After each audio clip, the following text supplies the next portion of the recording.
This video is sponsored by AXIE Gotcha. AXIE Gotchas are a really cool mashup between DeFi and NFT gaming. As the name suggests, the gotcha part comes from Tamagotchi. So they are these super cool little creatures that you own and you can look after and you can give them cool wearables. The AXIE part comes from the AXIE DeFi dApp.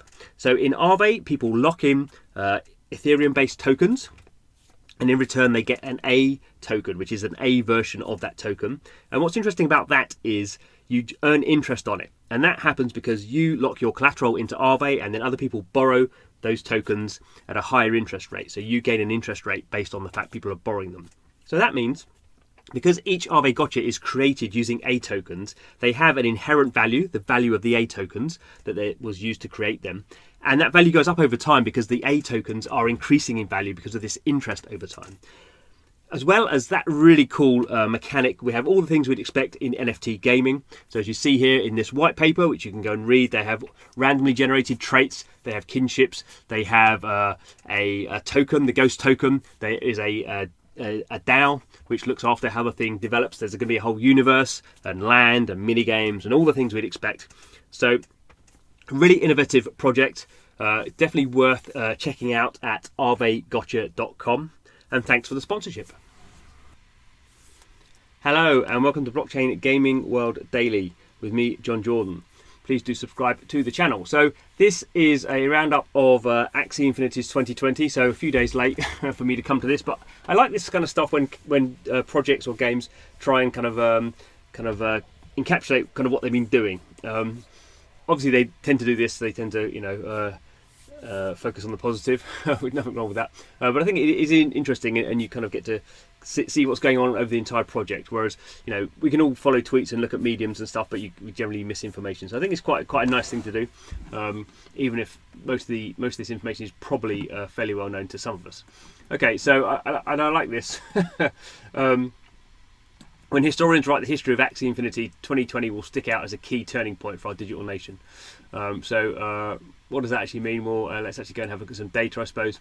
So growth, definitely AXIE Infinity. There were three games really that I would kind of highlight in terms of growing in 2020, and AXIE Infinity is certainly one of them. The other ones are Upland and Splinterlands. So AXIE Infinity has been around since 2018, so it's not it's not had growth immediately in terms of this kind of hockey stick things that we can see here. This is looking at the people who are currently holding AXIE, the AXIE NFT. So this is the kind of green line, kind of shaded area, and then the past holders, so people who have bought them and then have sold them. We should just be a little bit careful here that when it says what we're actually measuring here is wallets. So this is wallet addresses on Ethereum. So there will be a bit of an overcount here. So people can hold AXIEs in multiple wallets. Clearly, there's reasons why you might want to do that. So this is kind of overcounting, but we're up to, what are we up to here?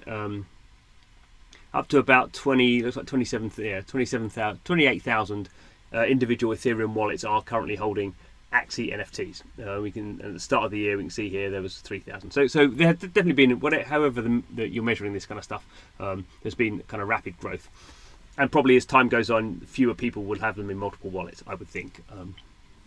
So as it says, still NFTs are still a very small market, but we've basically seen tenfold growth in AXIE ownership.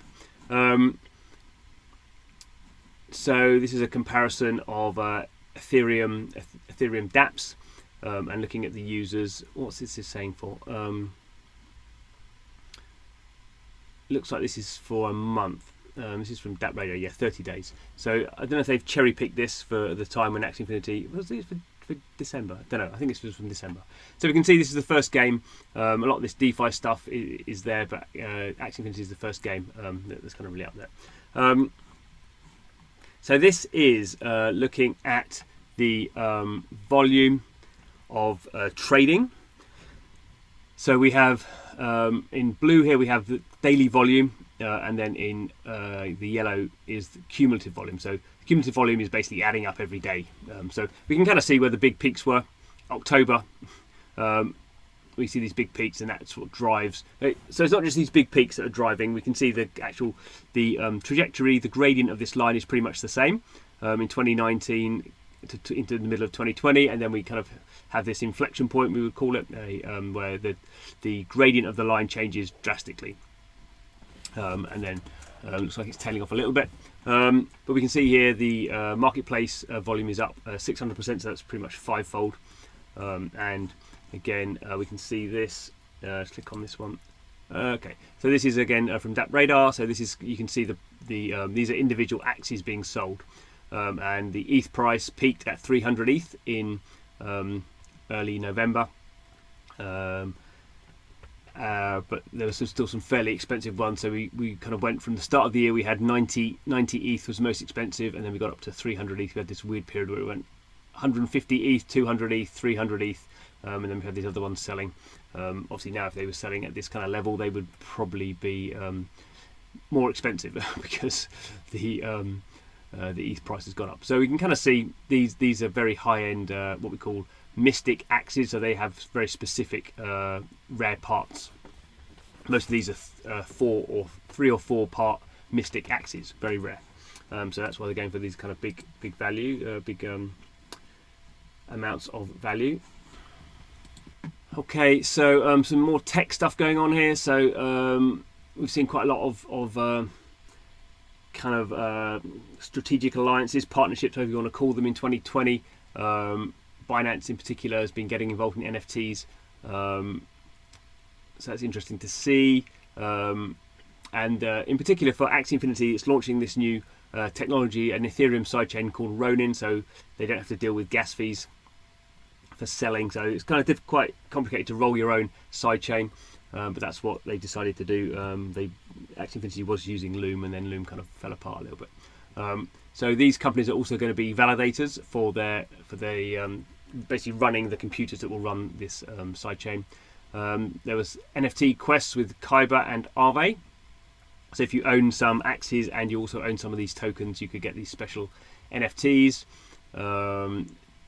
There is some stuff with Chainlink, the Oracle company. Probably the biggest thing for Axie this year was the AXIE Infinity Shards AXS ERC20 token that was launched on Binance, and it has a governance role and a treasury role and all this sort of stuff. So we're talking about that kind of later as that kind of rolls out more. So the token is available, the governance isn't yet. There's going to be an airdrop, we think, of ASX tokens to people who've been playing the game in the past. That will happen, I think, fairly early on in 2021. The other thing we're seeing here is the next kind of big thing happening is the land has been available on AXIE Infinity for guessing 18 months now. So the land was sold, and now actually this land is going to have some sort of functionality. So you can see here that people are building on the land and gather resources, and land is always a big thing for one of these games. At the moment with the Axes, you own them and you can fight them. That's the main mechanic, and you can earn tokens. But when you have land, you can have some more of these kind of permanent, persistent sort of metagame features, particularly around kind of materials. Not quite sure kind of what resources you can gather, but obviously there's going to be some more detail around this. And as I say, the main gameplay at the moment is these battles. When the game first started out, it was just auto battles, which I actually prefer. I prefer auto battles. I'm not very good at knowing which cards to place. This is a turn-based card game where you have 3 axes versus 3 axes, and then you have each actually has certain moves which are represented as cards that you can play. They each have a mana cost, so you kind of have that sort of kind of Hearthstone light sort of mechanic of where you're choosing which cards to play, something you can play together. I'm not very good at battle system. I need to learn, but we can see lots of changes on that. And then the other kind of interesting thing about AXIE Infinity was in particular some of this kind of play to earn mechanic where people could earn money, and we saw a lot of this particularly highlighted in the Philippines, where people are playing AXIE Infinity mainly on their mobile phones and earning money, earning the small love potion, and then selling that, and then earning that, being one way where they earn a living. So that's kind of all pretty interesting. And as part of this, which I don't think is mentioned in this text, AXIE Infinity is now available on mobile devices. So there is an APK and Android version you can just download from the website and install sideload onto your Android phone. And there is also a iOS version which you have to install through Test Flight, which is a kind of Apple-owned way of testing apps where you're not going through the App Store. So in neither of these cases are these apps available. Is AXIE Infinity available on the App Store or the Google Play Store? But there is this kind of mechanic where you can do it, and actually tens of thousands of people are playing kind of on a daily basis. So this is kind of interesting. As I say, it's still pretty small. AXIE Infinity is one of the bigger blockchain games, but still measured in the tens of thousands, rather than the hundreds of thousands as they expect, or obviously they're a bit more ambitious when we have millions of players. We will see if the it's interesting. I think blockchain games have a certain dynamic because you have this play to earn thing. You earn NFTs, they go up in value. I would say at the moment AXIE Infinity has a long way to go in terms of the game side of things. So the blockchain games, no blockchain game is really as advanced and as deep as a non-blockchain game at the moment. That's just the way things are. That will change, I think, over the coming years. And we'll see more of that in 2021. Anyway, thanks for watching the video. This is Blockchain Gaming World, trying to make sense of the blockchain gaming developments. Can be quite complex. Hopefully we do a good job of trying to make it easier. Please do subscribe to the channel, but thanks for watching this one, and hope to see you again soon.